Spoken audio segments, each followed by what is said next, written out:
자, 글로벌 인재 포럼 2020 함께하고 계십니다. 이어서 B-2 세션 시작해 보도록 하겠습니다.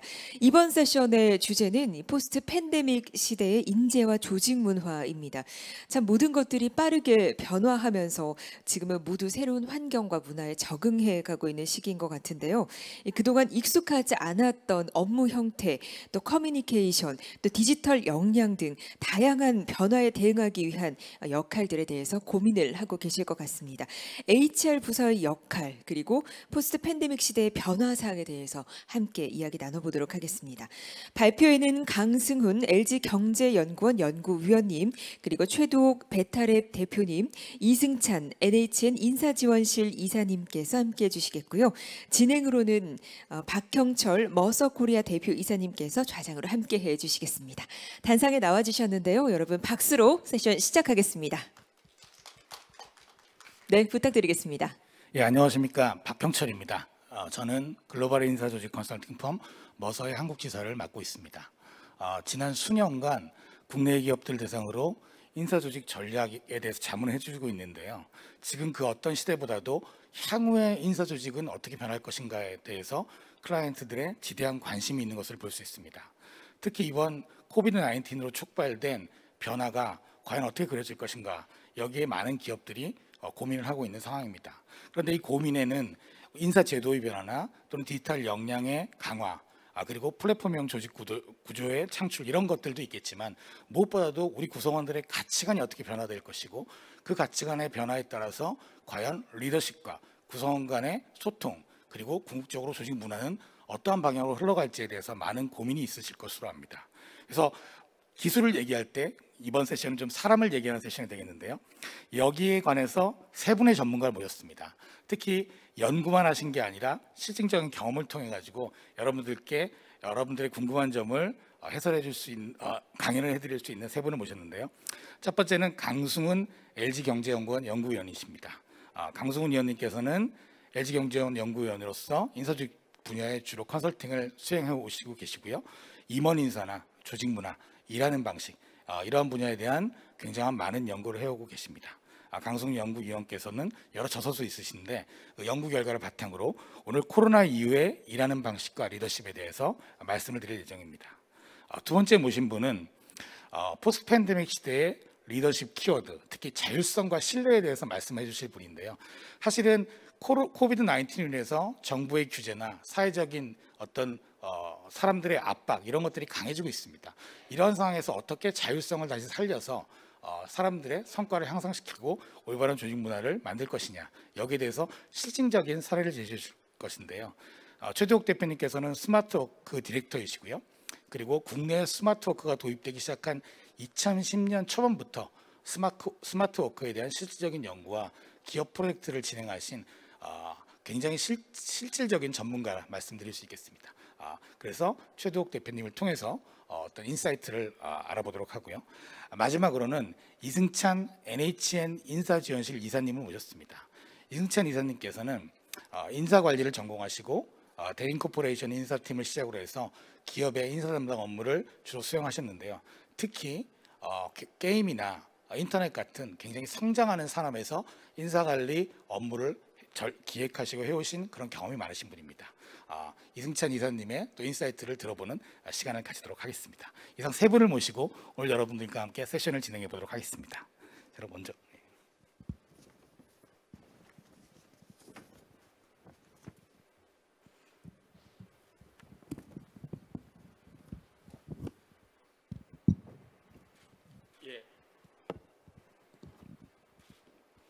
예, 안녕하세요. 방금 소개받은 LG경제연구원 강승훈 연구위원입니다.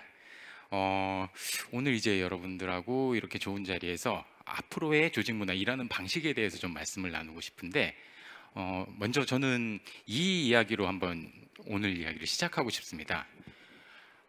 저는 개인적으로 2020년 한 해를 한 가지 큰 일이 온갖 그 어려움을 불러일으킨 한 해라고 생각을 하는데, 아마 여러분들도 동의를 하시고 이 한 가지 큰 일이 뭔지는 다들 알고 계실 것 같아요. 자, 코로나 사태가 온갖 곳에서 많은 문제를 일으켰는데, 저는 개인적으로 제가 이제 코로나를 아는 건 아니지만 저한테도 코로나 사태 이후에 하나 좀 나름대로 좀 어려운 그 고충이 생겼습니다. 그게 뭐냐면 저는 이제 그 TV 드라마를 집중해서 볼 수가 없게 됐는데, 제가 요새 이제 TV 드라마나 이런 것들을 보면은 줄거리나 내용에 집중되는 게 아니라 왜 저 사람들은 마스크를 쓰지 않고 살아가지? 저는 이제 이게 보이면서 뭔가 이제 이질감을 느낍니다. 그러면서 저렇게 비상식적인 사람들이니까 김치로 따귀를 때리지, 뭐 이런 이상한 생각이 들으면서 그 도저히 그 내용에 집중하지 못하는 그런 상황에 처했는데, 이게 이제 불과 1년 사이의 일이죠. 1년 사이에 모든 것이 너무 빠르게 변해버렸습니다. 그래서 저는 이제 작년 이 글로벌 HR 포럼에도 참석을 해서 얘기를 했었는데, 그때 만약 누군가가 저에게 2020년은 코로나가 모든 것을 바꿀 것이다 라고 얘기를 했다면, 저는 아마 속으로 어떻게 맥주가 모든 것을 바꾸지?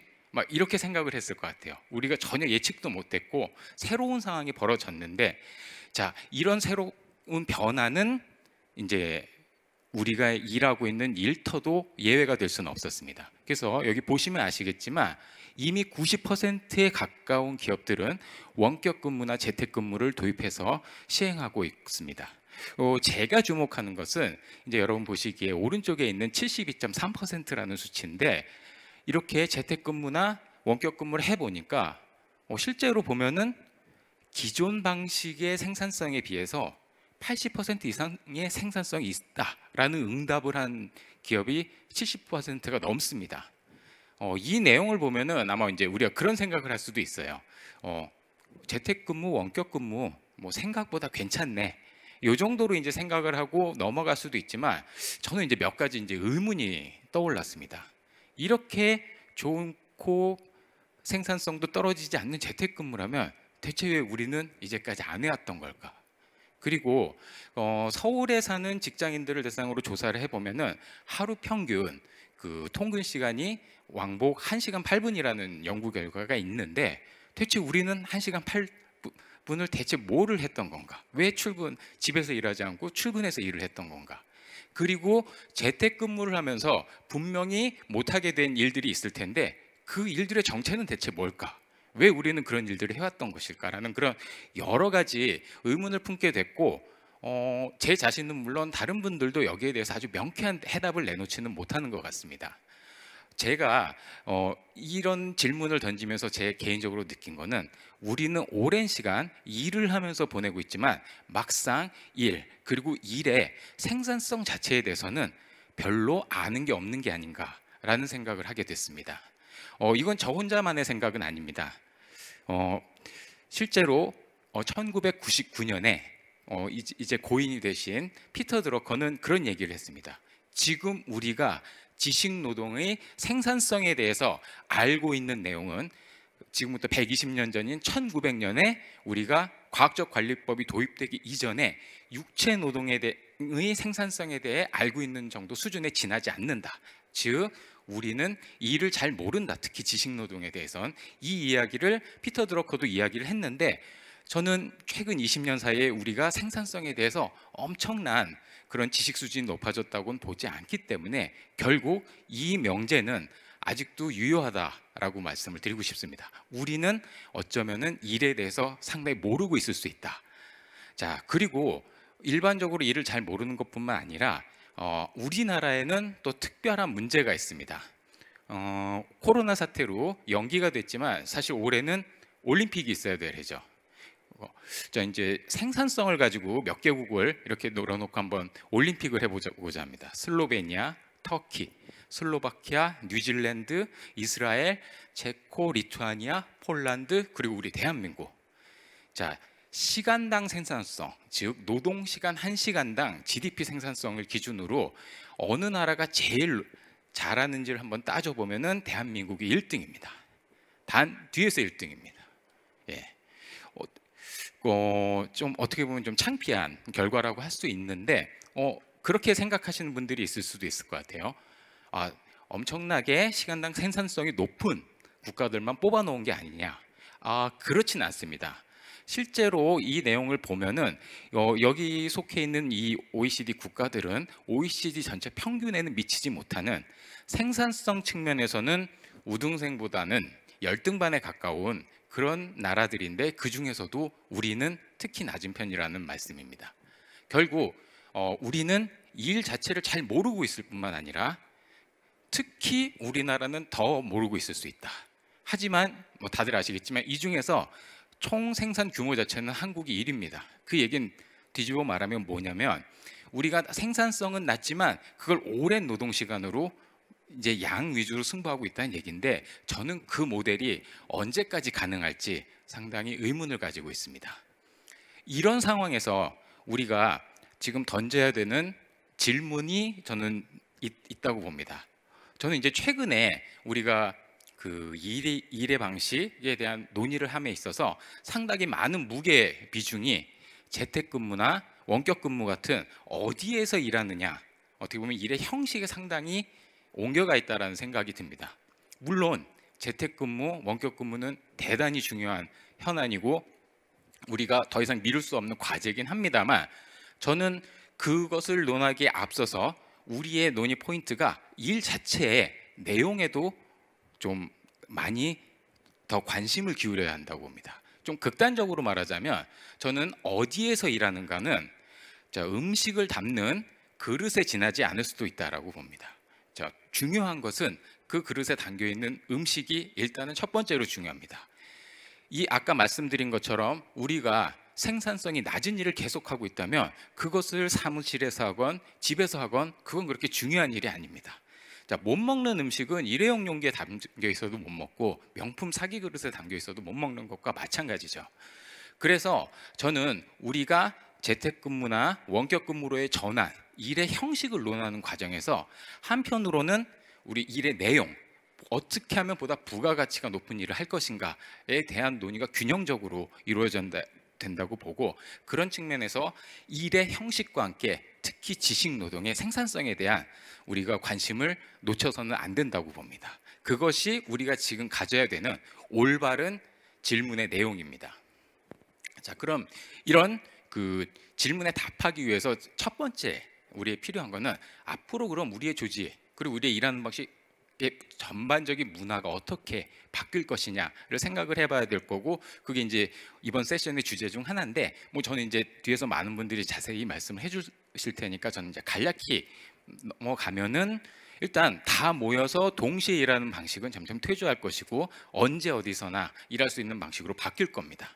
그리고 눈앞에 구성원들이 없는 원격 상황에서는 당연히 눈으로 관찰했을 인풋보다는 최종적인 성과 위주로 평가하는 그런 관행이 강화될 거고 당연히 사람들이 바로 앞에 없으니까 통제와 지시보다는 자율과 합의가 중시되는 이런 문화로 바뀌어갈 겁니다. 자, 그럼 이런 상황 속에서 우리는 과연 어떻게 해야 좀 더 나은 성과를 거둘 수 있을까가 또 이번 세션의 주제일 텐데 이제 뒤에 말씀을 해주실 최 대표님이나 이 이사님께서 아주 실질적인 말씀들을 좀 많이 해주실 걸로 알고 있습니다. 저는 오늘 이 자리에서 너무 당연하고 원론적이라서 그렇기 때문에 놓칠 수 있는 두 가지 포인트를 좀 말씀을 드리고 싶은데 그것은 바로 새로운 변화된 환경에서 요구되는 리더십의 키워드 그리고 새로운 일하는 방식 이 두 가지를 좀 말씀을 드리고 남은 시간은 이 두 가지를 좀 말씀드리면서 진행하고자 합니다. 자, 새로운 리더십, 새로운 변화된 환경에서 리더십이 어떤 리더십이 필요할지를 한번 생각을 해봤습니다. 최근에 연구 결과를 보면 이런 결과가 있습니다. 40% 정도의 리더들이 원격 상황에서 부하들, 팔로워들을 어떻게 관리해야 될지 어려움을 느끼고 있다. 자신감을 갖지 못하고 있다. 여러분들은 이걸 어떻게 해석을 하셨는지 모르겠는데 저는 조금 삐딱하게 보면은 저는 이 결과를 그렇게 해석합니다. 자기가 못하고 있다는 사실조차 모르는 리더가 60%나 될 수도 있다. 저는 이거는 리더한테 물어보는 게 아니라 팔로워들한테 물어봤어야 될 질문이라고 생각을 하는데 자, 새로운 환경에서는 누구나 어려울 수밖에 없기 때문에 리더들은 스스로 자신들의 리더십을 발전시키기 위해서 노력을 해야 됩니다. 그럼 그 노력의 포인트가 무엇이어야 되어야 될지 이제 몇 가지 키워드를 생각을 해봤습니다. 자, 첫 번째는 경청입니다. 경청. 근데 경청이 그냥 경청이 아니라 매우 적극적으로 경청하는 겁니다. 눈앞에 특히 눈앞에 팔로워들이 없는 그런 상황에서는 자, 힘든 일 있으면 이야기해봐 라는 식의 전통적인 경청은 통하지 않습니다.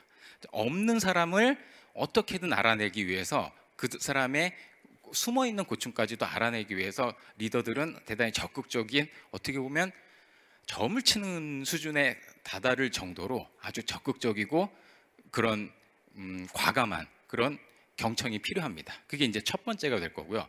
두 번째는 미리 생각하는 겁니다. 많은 리더들이 아직까지 정확하게 지시를 내리는 것에 상당히 서툽니다. 그래서 대단히 모호하고 애매한 식으로 그 지시를 하고 나서 나중에 생각을 해가면서 그걸 잠깐 불러가지고 부하들을 불러서 지시를 다듬고 이렇게 이런 식으로 일하는 것이 상당히 그런 것이 익숙한데, 원격 상황에서는 그런 방식이 잘 통하지 않습니다. 그때그때 불러서 뭔가 지시를 하기에는 구성원들은 다 원격 상황에 처해 있기 때문에 사실은 통하지 않죠. 그래서 지시를 대충 하고 나서 나중에 생각하는 게 아니라 리더는 언제까지 무슨 일을 어떤 방식으로 하라는 것을 미리 정확히 결정을 하고 미리 생각을 한 이후에 구성원들한테 그것을 최대한 짧은 주기로 쪼개가지고 주는 그런 미리 생각하는 그런 능력을 키워야 될 겁니다. 그리고 세 번째는 새로운 환경에서의 팀워크를 구성하는 것도 리더의 대단히 중요한 역할입니다. 최근에 이제 그런 것들 많이 보셨을 것 같아요. 온라인 상황에서 이제 구성원들이 온라인 회식, 무슨 온라인 피자 파티 뭐 이런 걸 하거나 온라인 생일 파티, 좀 약간 이질적이고 굳이 저런 일까지 해야 되나라는 생각이 들기도 하지만 많은 사람들이 그런 일을 하는 이유가 있습니다. 원격 상황에서 팀워크를 유지하는 것이 대단히 어렵기 때문입니다. 한 연구 결과를 보면 같은 부탁을 누군가에게 이메일로 했을 때 성공 확률이 대면으로 부탁을 했을 때 성공 확률의 30분의 1도 안 된다는 그런 연구 결과가 있습니다. 이 말은 뒤집어 말하면 대면 상황에서 옆자리에 있는 동료를 잘 도와주던 사람도 대면 환경에서는 모른 척할 수 있다는 그런 의미입니다. 그래서 과연 이렇게 새롭게 바뀐 환경 속에서 우리가 어떻게 팀워크를 갖춰갈 건지 리더는 끊임없이 고민을 해야 됩니다. 이렇게 제가 지금 세 가지 키워드를 말씀을 드렸는데 보시면 아시겠지만 새로운 내용은 하나도 없습니다. 이건 어떻게 보면 대면 상황이든 언택트 상황이든 모든 리더가 당연히 하고 있었어야 될 일들이고, 지금 바뀐 환경 속에서도 결국 결론은 리더가 해야 할 일을 지금보다 훨씬 더 심도 깊게 더 잘하는 것이 전 일단 첫 번째 출발점이라고 생각하고, 만약 여력이 있다면 여기서 한 발 더 나간 그런 조직이 있다면 저는 어떻게 보면 심화 과제로 이 말씀을 드리고 싶습니다. 이제 새롭게 바뀔 환경은 창의성과 원격이 중요시 되는 그런 환경은 일하는 사람 하나하나가 리더가 돼야 되는 그런 상황에 가깝기 때문에 이제 필요한 것은 이끄는 리더십이 아니라 리더를 만드는 리더십. 자, 이 리더를 만드는 리더십을 통해서 구성원 모두가 각자 떨어진 상황에서도 스스로 자율적으로 뭔가를 만들어내고 방법을 찾아냈고 그런 것이 가능해지는 그런 리더십이 어떤 것이 있을지, 그런 방향에서 한번 조직은 그 리더십의 육성을 좀 바꿔야 된다고 생각을 합니다. 다시 말하면 그냥 일을 잘하는 리더가 아니라 리더를 잘 키우는 리더, 육성과 코칭에 특화된 리더가 앞으로 각광받는 시대가 올 거라고 예측을 드리고, 그것이 저는 우리가 장기적으로 미래에 추구해야 될 리더십의 가장 중요한 키워드 중 하나라고 말씀을 드립니다. 다음으로 이제 마지막으로 말씀드리고 싶은 것은 새로운 일의 방향입니다. 그 대한상공회의소에서 조사한 바에 따르면은 한국의 근로자들은 회사, 직장에서 보내는 시간의 약 43% 정도의 시간이 생산성이 아주 의미 없는 시간이다라는 응답을 했다고 하는데, 이게 사실이라면 어떤 방식으로 일하는 방식을 바꾸거나 아니면 어떤 변화에도 사실은 적응하기 어려울 것 같습니다. 그래서 우리는 바뀐 환경에 잘 적합해질 수 있는 그 새로운 일의 방식을 찾아야 되는데, 저는 이 새로운 일의 방식이 어디 땅에 묻혀 있는 보물상자 속에 담겨 있는 그런 전혀 우리가 모르는 내용은 아니라고 생각하고, 지금 우리가 하고 있는 일들을 조금씩 다듬어가고 잘못된 걸 바로 잡는 과정에서 찾아갈 수 있다라고 말씀을 드리고, 그럼 과연 어떤 측면에서 우리가 하고 있는 일을 돌아보고 바로잡아야 될지를 저는 4가지 포인트로 한번 좀 말씀을 드리고 싶습니다. 첫 번째는 일의 목표라는 측면이고, 두 번째는 일사의 정렬, 세 번째는 일의 의미, 그리고 네 번째는 일이 상황에 맞게, 시대에 맞게 진화되고 있는지, 이 4가지 포인트로 일을 점검하고 만들어가는 것이 저는 새로운 일하는 방식을 찾는 그런 이 길이라고 생각합니다. 하나하나 좀 말씀을 드리면, 먼저 이제 일의 목표를 다시 한번 보는 겁니다. 이제 더 이상 성과와 관계없는 일, 그리고 형식적인 일들은 버리고 진정으로 조직의 목표에 기여할 수 있는 일만 남기는 거가 하나의 이제 가장 중요한 과제일 텐데, 저는 그 방법론으로 고객의 눈을 가질 것을 이렇게 제안드리고 싶습니다.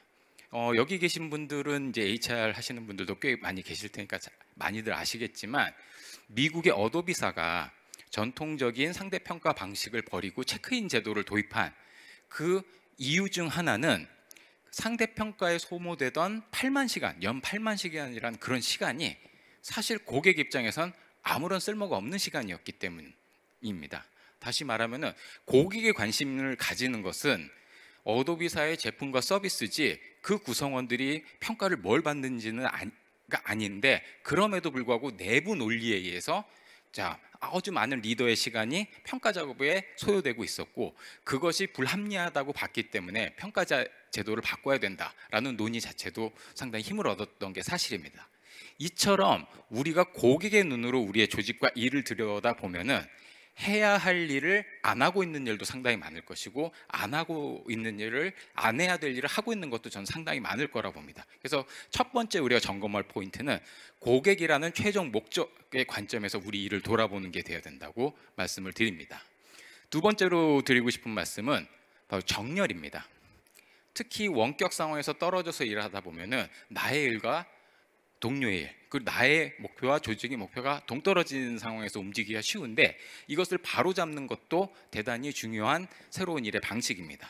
물론 시간을 내서 한 번에 딱 정렬하는 것도 물론 중요하지만, 워낙에 환경이 자주 바뀌다 보니까 그것보다는 일상적으로 우리의 일을 정렬하는 것 자체가 일의 일부가 되도록 만들어주는 게 대단히 중요하고, 특히 리더가 조정하는 것뿐만 아니라 우리 구성원들이 일하는 그때그때 조절할 수 있도록 뭔가 그런 인프라를 만들어주는 게 저는 상당히 필요하다고 보는데, 그러한 예로 제가 이제 말씀드리고 싶은 게, 미국의 세일즈포스닷컴 같은 경우에는 각 구성원 전체, 5만 명의 구성원 전체가 자신의 일의 목표, 일의 방법론, 일을 평가를 어떻게 할지, 이런 것들을 모바일 앱으로 구축을 해가지고 최소 3개월마다 한 번씩 서로 조절을 하고 공유를 하면서 일을 자동적으로 서로 이제 자율적으로 조절할 수 있는 그런 시스템을 갖추고 있습니다. 물론 이 시스템을 갖추는 것 자체가 정답이 될 수는 없겠지만, 이런 게 있고 없고는 저는 상당히 많이 다르다고 봅니다. 특히 원격 상황에서. 그래서 이런 식으로 어떤 식으로 우리가 일을 정렬할지에 대해서 그런 인프라를 갖추는 작업도 저는 필요하다고 봅니다. 세 번째로 말씀드리고 싶은 것은 일의 의미입니다. 특히 원격 상황에서 주어지는 일만 하다 보면은 내 일이 어떻게 누구한테 기여를 하는지 이런 것들을 사실은 살피기 어렵고, 그러면 소외감과 더 나아가서는 자아실현 이런 거는 사실 꿈도 꾸기 어렵습니다.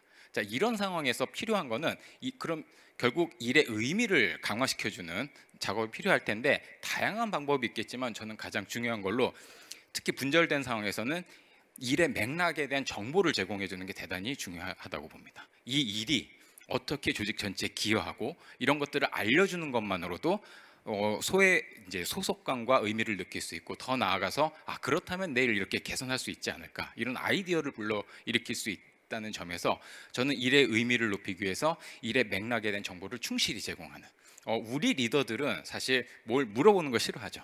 왜 해야 되나 이런 말을 아주 싫어하는데, 이제는 조금 그런 게 바뀌어야 된다고 봅니다. 맨 마지막으로 드리고 싶은 말씀은 일의 진화입니다. 이건 이제 많이들 아실 텐데, 일본 기업들이 재택근무를 할 때 그 재택근무가 잘 안 돌아가게 한 그 가장 주된 원인 중에 하나가, 제가 듣기로는 도장 문화라고 들었습니다.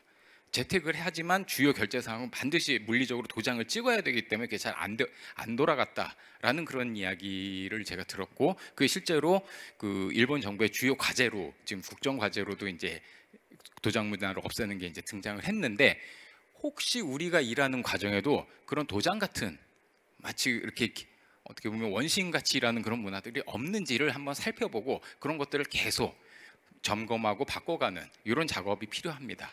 그래서 제가 이제 크게 이제 4가지 말씀을 드렸는데 점검해야 될 이 4가지 포인트의 첫 글자를 따면은 게임이라고 이제 정리할 수 있을 텐데 이 4가지가 잘 구축된 그런 일은 저는 개인적으로는 사실 게임을 하는 것처럼 상당히 즐거울 수도 있고 의미도 있을 거라고 그렇게 생각을 합니다. 저는 이 코로나 사태가 이사 가는 날과 비슷하다고 생각을 해요. 우리가 이제 많이 사실 버려야 될 물건이나 이런 것들이 있을 때 사실 차일피일 미루다가 뭔가 핑계 삼아서 확 정리하는 때가 어떻게 보면 이사 가는 날입니다. 지금 우리 일 그리고 리더십도 바꿀 것이 상당히 많았지만 사실 그런 걸 바꾸기 쉽지 않은 게 상당한 저항에 맞닥뜨리기 때문에 사실 문화를 바꾼다는 거는 어려운 일인데 지금은 대단히 좋은 기회가 될 수 있다고 봅니다. 우리 일 그리고 리더십에 바꿔야 될 이런 것들을 이번을 기회로 싹 바꾸는 그런 기회가 됐으면, 그래서 코로나 사태라는 게 단순히 재앙이 아니라 조금 더 넘어서서 적극적으로 이용해서 우리가 환골탈태하는 그런 기회가 됐으면 하는 그런 말씀을 드리면서 제가 오늘 드리고 싶은 말씀을 여기서 마칩니다. 경청해 주셔서 감사합니다. 예, 우리 강승훈 연구위원님의 아주 귀한 인사이트 잘 들었습니다.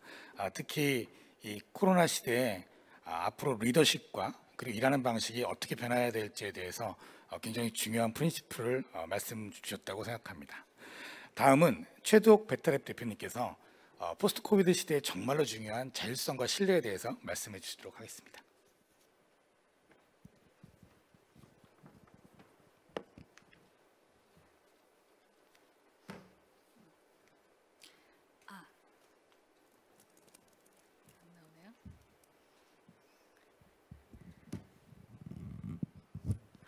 네, 안녕하세요. 네, 온라인에 계신 여러분들도 안녕하세요. 그리고 오프라인에 계신 몇몇 되지 않는 분들이지만 그래도 이렇게 아침 일찍 나와주셔서 고맙습니다. 저는 스마트 워크 디렉터 최두옥입니다. 만나서 반갑습니다. 사실 코로나가 너무 많은 걸 바꿨죠. 지금처럼 이렇게 행사를 할 때 정말 현장에서 예전처럼 막 1000명, 2000명 모일 수 있는 게 이제 거의 불가능해졌잖아요. 그런 점들이 한편으로는 굉장히 아쉬운데 저는 또 한편으로는 그렇기 때문에 이제 저희가 이렇게 하는 강연들이나 혹은 해외에 계신 분들의 강연이 지금 이렇게 온라인으로 거의 수적인 제약이 없이 다 이렇게 들을 수 있게 됐잖아요. 제가 사실은 제 남편이 프랑스인입니다. 한국계가 아니라 진짜 프랑스인이라서 시댁이 다 프랑스에 있는데 제가 이렇게 강연을 하면 뭐 볼 수가 없어요. 한국에 올 수가 없으니까. 그런데 이번 가 같은 경우에는 지금 새벽 시간인데요. 그 온라인을 통해 가지고 제가 이렇게 강연하는 모습을 또 보여줄 수도 있게 됐습니다. 컨택트하지 않기 때문에 정말 그 컨택트의 한계가 언리미트해지는 게 코로나가 아닌가라는 생각을 좀 하게 됐습니다. 그런 마음으로 오늘 좀 시작을 하려고 하고요. 저는 스마트워크 디렉터입니다. 이 스마트워크 디렉터는요, 말 그대로 일하는 방식의 변화를 디렉팅 해주는 거예요. 제가 2010년, 11년에 원래부터 이 스마트워크 디렉터였던 건 아니고요, 당연히. 그때는 이제 스마트 오피스의 그 공간 모델을 만들기 위해서 유럽하고 미국에서 이제 리서치를 한참 하고 있었을 때였습니다. 그때 물론 많은 좋은 공간들도 봤지만 제가 거기서 스마트 워크를 경험을 하게 됐어요. 선진국들의 그런 글로벌 회사들에서. 그러면서 일하는 방식의 변화라는 건 이건 단순하게 그냥 트렌드나 유행이 아니라 진짜 메가 트렌드구나라는 생각을 하게 됐고요. 그리고 나서 한국에 돌아와서 실제로 이와 관련된 분야에서 일을 하게 됐습니다. 그래서 지금은 스마트 오피스, 리모트 워크, 그다음에 애자일 조직, 그리고 리더십 이렇게 4개의 분야에서 실제 조직 안에 들어가서 컨설팅도 하지만 그 스마트 워크를 도입하는 일들을 하고 있는데요. 이번에 이제 코로나가 오면서 정말 많은 분들의 그 관심사가 바뀌었어요.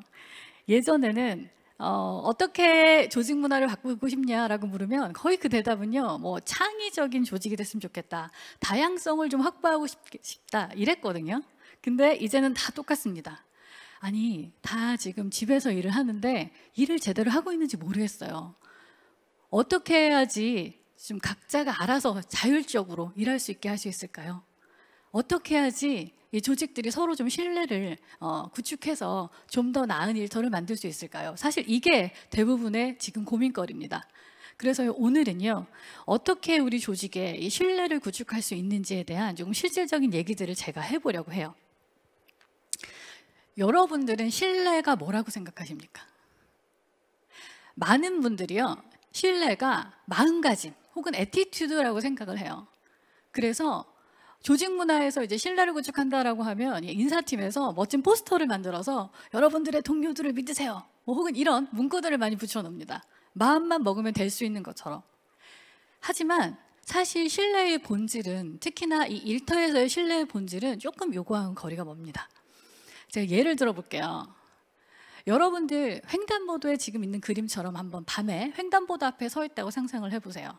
파란불을 기다리고 있는데 차들이 오고 갑니다. 파란불이 드디어 켜졌어요. 당연히 차 쪽에서 보면, 자동차 쪽에서 보면 빨간불이 됐겠죠? 근데 저쪽 100m 멀리에서 차가 달려오고 있습니다.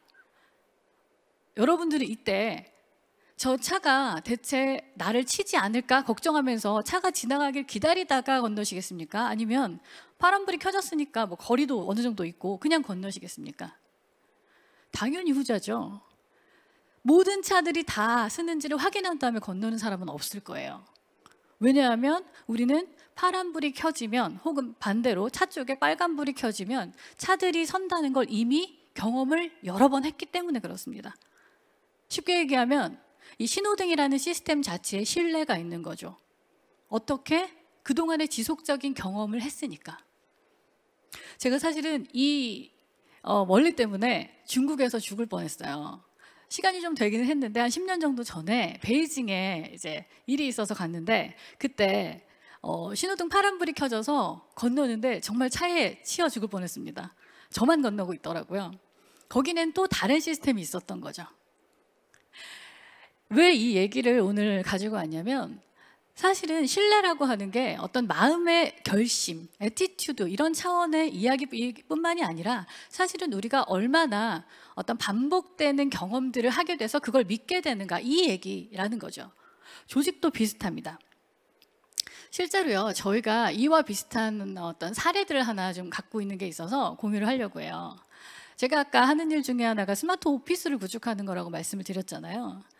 스마트 오피스는 뭐 컨셉이 여러 가지가 있지만, 이제 이 기업 같은 경우에는, 저희가 같이 함께 작업을 했던 기업 같은 경우에는 좀 더 조직원들이 좀 많이 자유롭게 정보를 공유하고 좀 자주 만났으면 좋겠다라는 그런 큰 컨셉이 있었습니다. 그래서 예전에는 이렇게 탕비실이 작게 나뉘어져 있었거든요. 그래서 그걸 없애버리고 한 층에 큰 공간에다가 이제 큰 라운지를 구축을 했어요. 뭐 마케팅 팀도 오고 개발팀도 오고 뭐 세일즈를 하는 팀도 오고 하면서 좀 더 그 안에서 자유롭게 교류가 일어나게 하려는 거죠. 이런 공간이 있으면은 뭐가 있어야 되나요, 여러분? 좀 먹고 마실 게 있어야 되잖아요. 그래서 대형 냉장고를 하나 구입해서 여기다가 정말 맛있는 그리고 좋은 음료들을 넣어놨습니다. 그리고 자유롭게 가져가라고 했죠. 근데 저희가 이 정책을 만들기 전에 이 담당자가 엄청 걱정을 하시더라고요. 아니 디렉터님, 이거 이러다가 한 팀에서 다 가져가면 어떡해요? 이거 직원들한테 1인 한 병이라도 이렇게 써놓을까요? 아니면 카메라를 달아서 남용하는 사람들을 좀 착취해낼까요?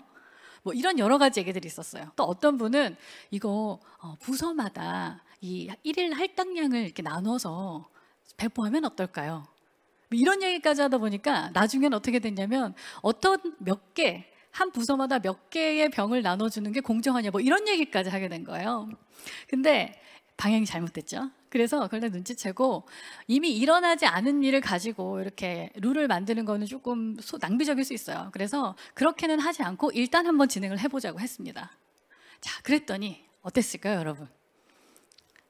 정말 이 많은 음료수가 거의 하루에 한 4시 정도가 되면 없어지더라고요. 사실은 이게 음료를 매일매일 그러니까 구입할 수는 없기 때문에 보통 한 3, 4일치를 사다가 이제 같이 넣어놓는데, 이게 오후 4시, 5시쯤 되면은 가져가는 사람도 있고, 뭐 봉지로 가져와서 자기네 부서 옆에다가 엄청 쌓아놓는 사람들도 있고, 어쨌든 되게 재밌는 일들이 많이 일어났어요. 하지만 저희는 그때 마음을 바꾸지는 않았습니다. 계속 그 모습을 이제 지켜보면서 진행을 했었죠. 캠페인도 심지어 하지 않았어요. 그렇게 3개월 후에 어떻게 됐을까요? 이 제도가 폐지됐을까요? 반대로 이제 그러는 사람들이 없어졌습니다. 왜 없어졌을까요? 처음에는 그렇게 막 뺏길 것처럼 가져가던 사람들이 전에는요, 이렇게 음료들이 이제 공공적으로, 그러니까 음료 같은 것들이 공짜로 가져가게 배포가 되면은 보통 어땠냐면 그냥 그때 한 번만 진행하는 이벤트이거나 뭔가 예전처럼 이렇게 한 명이 얼마나 많이 가져가는지를 막 지키고 했던 그런 문화가 있는 회사였어요. 그러다 보니까 이렇게 자율적으로 무언가를 하게 해도 그걸 믿는 직원들이 없었던 겁니다.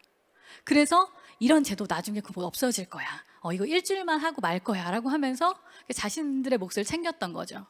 그런데 그게 3개월 정도 진행이 되는 걸 직접 목격했잖아요. 그러고 나니까 사람들의 마음속에 신뢰가 생긴 겁니다. 사실 이건 누가 이렇게 주입하거나 만들어준 게 아니라 자연스러운 경험을 통해서, 그 반복을 통해서 생기게 된 거죠. 저는 이 얘기가 굉장히 우리 조직에서 신뢰를 구축하는데 올바른 어떤 나침반이 되어줄 수 있다는 생각을 합니다. 그러면 이런 신뢰를 어떻게 우리가 진짜 구축을 할 수 있을까? 우리 조직이 어떤 제도들을 혹은 어떤 일하는 방식의 변화를 두어야 실제로 실질적인 신뢰가 만들어질까? 저는 3가지 정도를 좀 제시하고 싶은데요. 첫 번째는 합의된 원칙입니다. 그러니까 우리가 지켜야 할 어떤 룰을 만들 때 그것을 합의해서 만드는 거죠. 우리나라의 조직에는요, 룰은 많아요. 하지만 뭐가 빠졌어요? 합의의 과정이 빠져 있습니다. 그러니까 소수의 사람들이 만든 룰들을 잘 지키려고만 하죠. 그런데 이 합의의 과정은 굉장히 중요해요. 이게 합의하는 과정에서 참여한 모든 사람들의 의견을 다 받아들인다는 그런 의미는 전혀 아닙니다. 어떤 것이 확정되기 전에, 결정되기 전에 목소리를 듣는 그 과정들을 만들어주는 거, 이게 합의의 과정이죠. 그래서요, 저희가 비슷한 경험이 뭐냐면 스마트 오피스 구축을 할 때요, 보통은 굉장히 좋은 설비들이 많이 들어옵니다. 화상회의 시스템도 들어오기도 하고요, 책상이나 이런 것들도 굉장히 최신 것들로 바뀌어지죠. 일을 더 잘하게 하기 위해서. 그런데 멋진 스마트 오피스를 만들어 놓고 저희가 짜잔 하면 모든 직원들이 다 좋아할까요? 객관적으로는 정말 좋아요. 하지만 사람들은 뭔가 불만에 찬 눈빛을 많이 보냅니다. 그리고 왜 그러냐고 물어보면 우리한테 안 물어보고 했으니까요가 사실은 이 아주 깊숙한 곳에 있는 답이에요. 사실 사람들은요, 변화를 싫어하지 않아요. 혁신을 싫어하지도 않습니다. 다만 그게 나에게 물어보지도 않고 나의 의견을 반영하지도 않고 일방적으로 되는 게 싫은 거죠. 이렇게 원칙을 만들 때 합의하는 과정이 중간에 형식적으로라도 들어가 있으면 그 결과를 준수하는 어떤 률은 훨씬 더 높아집니다. 두 번째 방법은요, 업무를 하는 과정을 공유하는 거예요. 이 신뢰라는 것의 어떤 본질이 우리가 같은 곳을 향해서 가고 있다라는 그 믿음을 계속 갖는 거라면 이 업무 과정의 공유는 아주 쉽지만 굉장히 중요한 일 중에 하나입니다. 생각해 보세요, 여러분. 저희가 그 조직에 들어가서 이런 업무 프로세스 관련된 컨설팅이나 혹은 프로젝트를 하면 직원 간의 평소에 소통이 없는 조직일수록 보고서라든지 보고회라든지 아니면 뭐 정기 미팅 같은 거를 굉장히 중요하게 생각해요. 왜냐하면 그렇게라도 해야 업무 과정을 알 수 있으니까. 그런데 사실 그런 것들은 우리가 일하는 중간중간 과정에서 계속 어떤 일을 하고 있는지, 어떤 자료가 만들어지고 있는지, 그게 업데이트가 어떻게 되고 있는지를 알면 사실은 그렇게 필요하지 않습니다. 제가 이 2개의 사진을 가져온 건요, 약간 비유를 좀 하고 싶어서 그랬는데, 여러분 그 요즘에 친구나 지인들하고 만날 때요, 예전에는 이제 뭐 스마트폰이 없었을 때도 있었고 또 기술이 이렇게 발달하지 않았을 때는 우리 언제 몇 시에 어디서 만나자라고 해서 거기에 꼭 가야만 이제 상황을 알 수 있었잖아요. 근데 요즘에는 위치 공유라는 걸 사용을 합니다. 그래서 누군가가 잘못 어딘가에 가고 있으면 확인을 바로 하죠. 내가 생각한 거랑 다른 데로 가는 것 같은데 맞아? 지금 우리가 알고 있는 그 A라는 카페가 서울 뭐 중동에 있는 카페가 맞아? 이렇게 확인할 수가 있죠. 그리고 우리가 그 일의 중간중간에 계속 잘하고 있는지를 서로 확인할 필요도 없습니다. 그러니까 자연스럽게 이런 시스템 자체가 신뢰를 만드는 거죠. 세 번째 방법은 피드백이에요. 이 피드백이 가장 오해를 받고 있는 것 중에 하나인데요. 여러분 만약에 이렇게 제가 강연을 한 다음에 여러분들에게 피드백을 달라고 하면, 혹은 여러분들이 반대로 저라면 피드백을 받고 싶으시겠어요? 아마 우리나라에 계신 분들 중에서 그 피드백을 아주 반갑게 주십시오 하는 사람은 없을 겁니다. 왜냐하면 우리 머릿속의 피드백은 잘했다 혹은 잘못했다와 같은 어떤 판단이라고 여겨지고 있기 때문에 그래요. 근데 사실요, 이 피드백은요, 어떤 객관적인 결과의 판단을 의미하는 게 아닙니다. 피드백은 주관적으로 내 시선에서 보이는, 내가 어떤 분야의 전문가이기 때문에 나한테는 잘 드러나는 어떤 정보를, 어떻게 보면 주관적인 거죠. 그런 것을 상대방이 알게끔 친절하게 설명해 주는 거예요. 이 사진에서 보시는 것처럼 우리는 같은 일을 해도, 혹은 같은 현상을 봐도요, 각자가 처한 위치, 그러니까 각자가 가지고 있는 전문 분야에 따라서 굉장히 보여지는 게 다릅니다. 그걸 공유해 주는 거예요. 이 위치에서는 이렇게 보인다고. 피드백이 이렇게 판단이 들어가지 않은 그런 피드백을 주고받게 되면 사실 사람들은 피드백을 두려워할 이유가 전혀 없죠. 왜냐하면 내가 보지 못하는 걸 누군가가 알려주는 거니까요. 그러면 어떻게 피드백을 하는 게 과연 좋은 피드백일까? 저는 조금 기억하기 쉽게 세 가지의 S, 3S로 잡았습니다. 첫 번째는요, 빨라야 돼요. 스피디해야 됩니다. 이렇게 빠르게 일이 진행되는데 내가 오늘 아침에 한 일을 내일 저녁에 이만큼 이메일로 누가 써서 있던 부분은 이랬었고 이런 부분은 이런 거 같고 이렇게 주면 반가운 게 아니라 굉장히 부담스럽죠. 요즘에는 왜 메신저를 통해서 여러분들 일 많이 하시잖아요. 그리고 인스턴트로 주고받을 수 있는 너무나 좋은 커뮤니케이션 수단이 있습니다. 빠르게 그리고 가볍게 해주세요. 그런 피드백일수록 오히려 실질적인 결과에는 영향을 더 많이 줄 수 있습니다. 두 번째는요, 스페시픽이에요. 구체적이어야 됩니다. 그러니까 모호한 말들로 상대방은 알아듣기 어려운 우리 영역에서만 쓰는 그런 모호한 말로 하면 이건 의미가 없어요.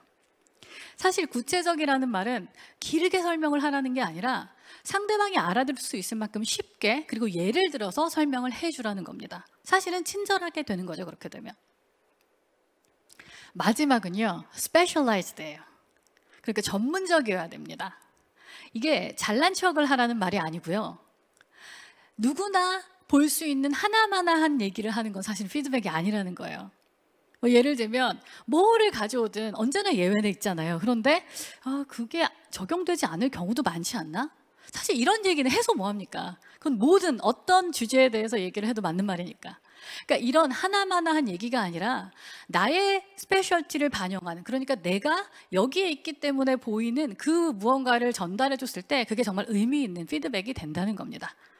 스피디한 피드백, 스페시픽한 피드백, 그리고 스페셜라이즈드 피드백. 이 세 가지가 지금 여러분들이 기억하셨으면 하는 저는 키워드고요. 오늘 한번 돌아가셔서 내가 나의 동료에게 주는 피드백은 과연 충분히 좋은가 한번 생각해 보실 수 있는 기회가 됐으면 좋겠습니다. 자, 이렇게 신뢰를 구축하는 방법이 여러 가지가 있는데요. 이렇게 하는 것이 참 시간이 많이 걸려요. 그리고 또 혼자서 할 수 있는 것만도 아니기도 합니다. 그래서 이렇게까지만 하면 조금 아쉬워서 제가 오늘 여러분들이 돌아가서 바로 실행할 수 있는 조금 가성비 좋은 방법을 하나 소개를 해드리려고 하는데요. 바로 이유를 말해주는 거예요. 그러니까 업무 지시를 하든 부탁을 하든 간에 내가 왜 그걸 부탁하는지를 그냥 한두 문장만 더 얘기해 주는 겁니다. 그거랑 관련된 되게 재미있는 실험이 하나 있는데요. 심리학에서 너무 유명한 실험이에요. 오래된 실험이기도 하고 또 워낙 유명해서 몇십 년 이후에 다시 또 진행한 실험이기도 합니다. 이 복사기 앞에 사람들이 줄을 서 있어요. 그리고 나도 복사기를 사용하려고 기다리고 있는데 뒤에서 어떤 사람이 저에게 묻습니다. 제가 좀 복사기를 사용해도 될까요? 이렇게 물었을 때 과연 얼마나 많은 사람들이 양보를 해줄까에 관한 실험이에요. 결과가 되게 재밌는데요. 그냥 이유를 말하지 않고 제가 좀 먼저 사용해도 될까요? 라고 말하면 반이 조금 넘는 수가 양보를 해줍니다. 그런데 그 뒤에다가 제가 너무 바빠서요 라고 이렇게 이유를 한마디만 붙이면요, 네, 양보를 해주는 사람들의 수가 엄청 높아져요. 거의 대부분 해주죠. 그런데 더 재밌는 건 뭐냐면 그 이유를 말이 안 되는 걸로 바꿔도 사람들이 양보를 해준다는 겁니다. 이렇게요. 죄송한데 제가 복사 좀 해도 될까요? 왜냐하면 제가 복사를 해야 돼서요. 이 실험이 주는 통찰은 두 개예요. 하나는 사람들의 마음을 움직이는데 행동하게 하는 데는 그 이유, 그 짧은 이유 하나가 굉장히 중요하다는 거. 두 번째는 이유가 얼마나 합리적인가 보다는 그 이유가 있냐 없냐가 훨씬 더 큰 영향을 미친다는 겁니다. 그리고 이런 실험 결과는요, 실제로 여러분들이 잘 알고 계시는 그런 골든서클의 이론과도 일치를 합니다. 사람의 뇌에는 3개의 파트가 있는데 이제 왜를 관장하는 것이 있고 어떻게 할 것인가, 그 다음에 무엇을 할 것인가, 이렇게 3개로 나눠져 있는데요. 사람들의 마음을 움직이게 하는 건 what이나 how가 아니라 바로 why, 왜냐는 거죠. 그래서 먼저 남을 설득할 때도 그렇고요. 여러분 자신이 무언가를 할 때도 내가 이걸 왜 해야 되는 거지? 이걸 스스로에게 자문을 하시게 되면 훨씬 더 좋은 결과, 그리고 좀 더 행동력을 너무 이렇게 열심히 노력하지 않으셔도 자연스럽게 나오는 행동력을 느끼실 수 있게 될 것 같습니다. 제가 아까 저는 그 연구를만 하거나 혹은 뭔가 학술적인 것만 하는 사람은 아니고 실제 조직에 들어가서 일을 한다고 말씀을 드렸잖아요. 그러다 보니까 이제 저희는 아무래도 성과 중심적인 미국의 스마트워크보다는 좀 더 이제 균형 그리고 지속 가능성에 중점을 둔 그런 유럽의 스마트워크에 조금 더 집중을 하는데요.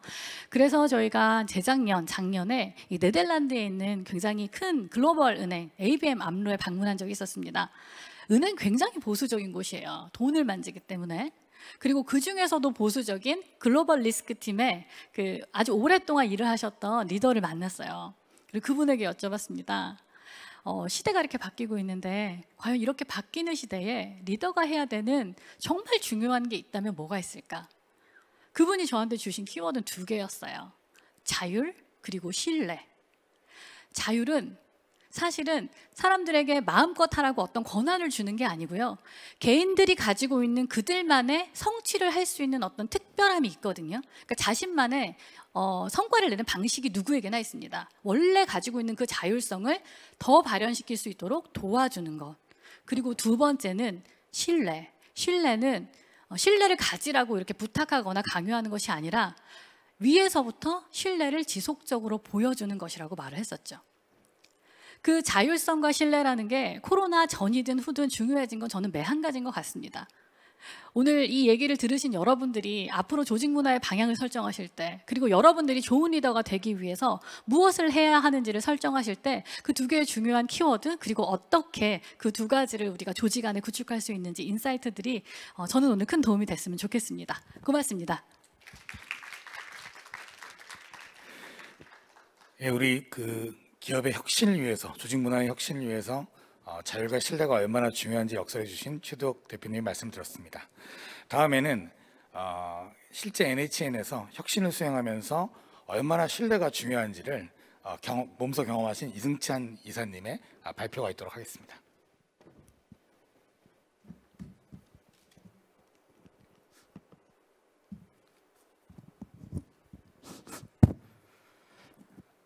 안녕하세요. NHN에서 인사를 담당하고 있는 이승찬입니다. 반갑습니다. 순서상 처음에 연구원님께서 좀 학문적인 것도 말씀해 주시고, 또 2번째로는 대표님께서 이제 컨설팅 경험이 많으시기 때문에 또 그런 실제적인 사례들을 많이 얘기해 주셨는데요. 순서상 제가 답을 드려야 되는 순서인 것 같은 그런 부담감이 좀 있습니다. 저희는 이미 코로나 시대가 올 초부터 저희가 시작됐었죠. 그러니까 제 기억에 이제 2월 말부터였던 것 같은데, 처음에 이 발표 의뢰를 받고 나서는 좀 실제 발표할 때쯤 되면 좀 많이 환경이 바뀌었을 것을 좀 기대를 했었는데 전혀 그렇지 않은 상태가 됐습니다. 그래서 그런 아쉬움이 좀 있고, 사실은 그 과정 중에서 실제 회사에서 일어나는 많은 것들이 변화가 있었죠. 그래서 저희 회사뿐 아니라 실제로 사례들, 저희가 경험했던 사례들 몇 가지를 말씀드리고, 그다음에 사실 오늘 주제가 이러한 시대를 살아가는 인재상, 그다음에 회사의 조직 문화는 어떠해야 되느냐라는 답을 사실 드려야 되는데, 제가 준비한 거는 말씀을 한번 드려보겠습니다. 넘기는 건 어떻게? 시간이 많지 않은데.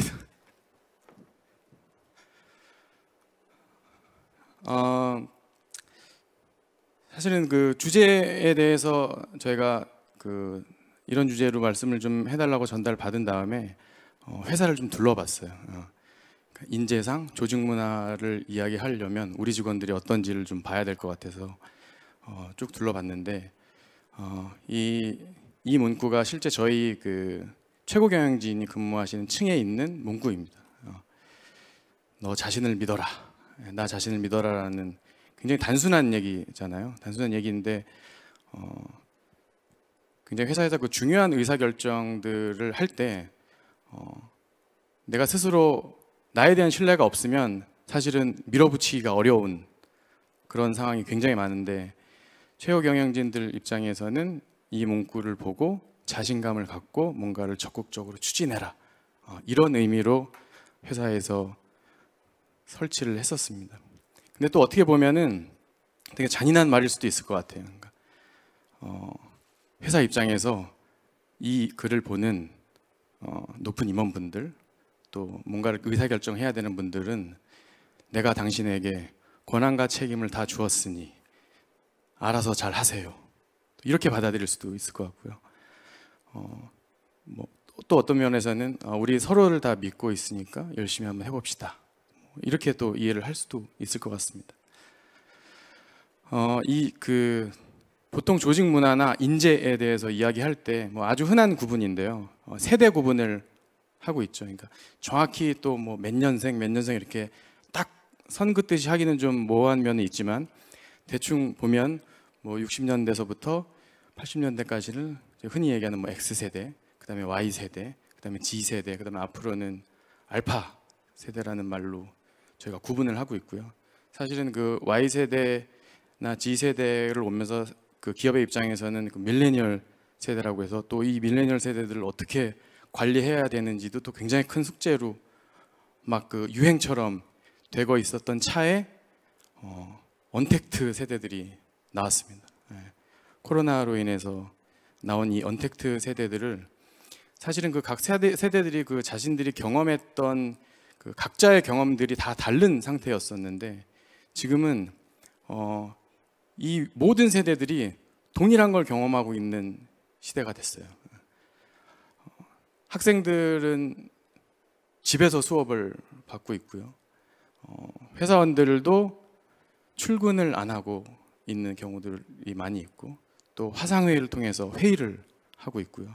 업무 지시도 대면으로 하지 않고 뭔가 시스템에서 또는 어떤 클라우드에 축적되어 있는 각각 무슨 프로젝트들로 하고 있는 이런 공통된 언택트 시대를 경험을 하고 있습니다. 그래서 그 회사에서도 보면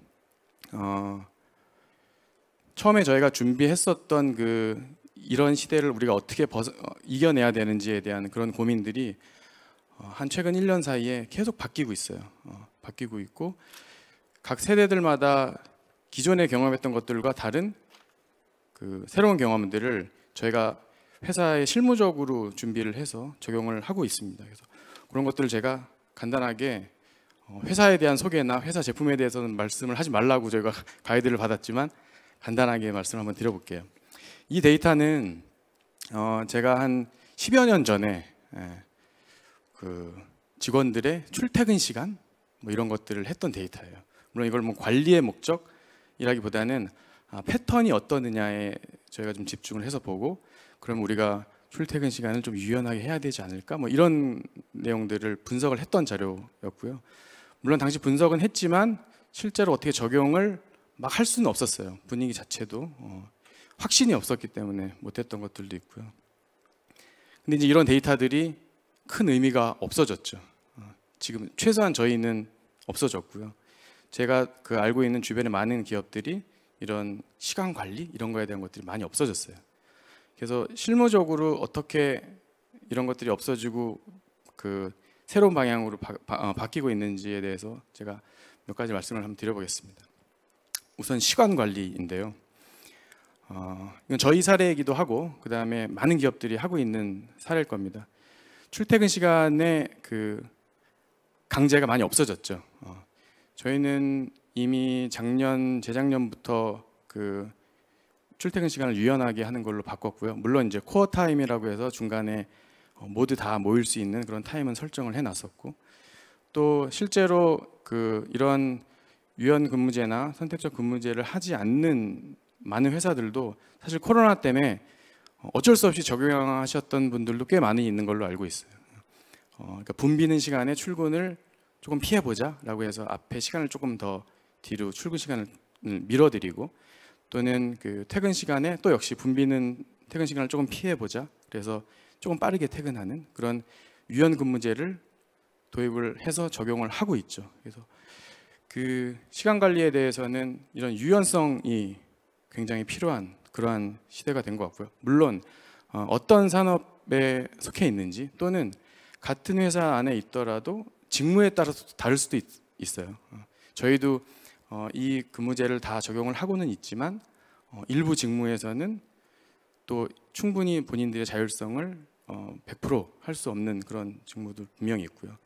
시간의 관리에 있어서는 뭐 이런 유연함이 현재 많이 필요하다라는 말씀을 드리고, 아까 그 공간에 대한 것도 말씀을 그 최 대표님께서 많이 해주셨는데, 저희가 올 2월 말부터 갑자기 상황이 안 좋아지면서 이제 전면 재택으로 막 들어갔었죠. 특히 저희 같은 그 IT 업계가 좀 빠르게 들어갔었는데요. 우선은 전면 재택을 다 시행을 하고, 그 다음에 상황이 조금 개선이 되고 뭔가 회사 내에서도 방역도 좀 준비가 되고, 그 다음에 사회적으로도 뭐 거리두기 이런 얘기가 막 나오면서 다시 좀 일부 출근을 다시 해보고, 그다음에 현재는 저희가 올 6월부터는 매주 수요일은 재택을 할 수 있는 수요 오피스라는 제도를 운영을 하고 있어요. 그러니까 뭐 의무적으로 다 해야 되는 것은 아니고요. 업무적으로 재택을 하루 정도 해도 본인이 업무 수행하는 데 큰 이슈가 없는 경우에는 수요일은 재택근무를 하셔도 됩니다. 그래서 처음에는 사실은 이 재택근무라는 것들이 아무나 쓸 수 있는 그런 제도는 아니었었잖아요. 불과 1년 전만 해도 재택근무를 한다고 하면은 노는 거 아니냐, 너무 부럽다, 막 이런 그런 제도가 있는 회사에 대해서는 그렇게 얘기를 했었는데, 사실은 재택근무 처음에 시행할 때는 뭔가 휴가를 받은 느낌, 그런 것들이 살짝 있다가 지금은 점점 많아지고 있어요. 출근하는 분들이 재택으로 할 수 있는 일도 당연히 있지만 굳이 내가 재택을 하지 않고 나와야 되는 경우에는 자발적으로 나오는 이런 문화가 또 형성이 되고 있습니다. 업무 과정은요, 역시 재택을 하고 그 재택근무가 막 시작을 됐을 때부터 저희가, 이건 저희 회사 이제 시스템인데요. 업무에 대해서 공통적으로 기록을 다 하고 있어요. 그러니까 기존에는 저희도 IT 기업이긴 하지만 이 클라우드나 이런 것을 통해서 업무를, 프로젝트를 공유하는 것들이 조금 낯설기는 했죠. 대부분의 데이터들이 메일에 남아 있거나, 그다음에 개인의 저장 공간, PC에 남아 있는 그런 것들이 많이 일반적이었는데, 이런 각각의 개인 프로젝트들을 생성을 해서 여기에 이제 접속을 해서 실시간으로 보게 되는 거죠. 업무 관리 자체도 이제는 피할 수 없는 되게 혹독한 관리 체계가 된 거죠. 많은 기업들이 이렇게 하고 있는 걸로 알고 있고요. 저희도 이런 프로젝트에 대한 공유 폴더를 통해서 업무하는 것들이 강화되면서 각각 개인들이 다 책임감이 굉장히 강하게 느껴야 되는 그런 상황이 됐죠. 그러면 개인의 시간, 그 다음에 공간, 업무도 내가 디자인하는 이런 직원들은 어떻게 관리해야 되느냐. 저희가 올해 조직 예산이 굉장히 많이 남았어요.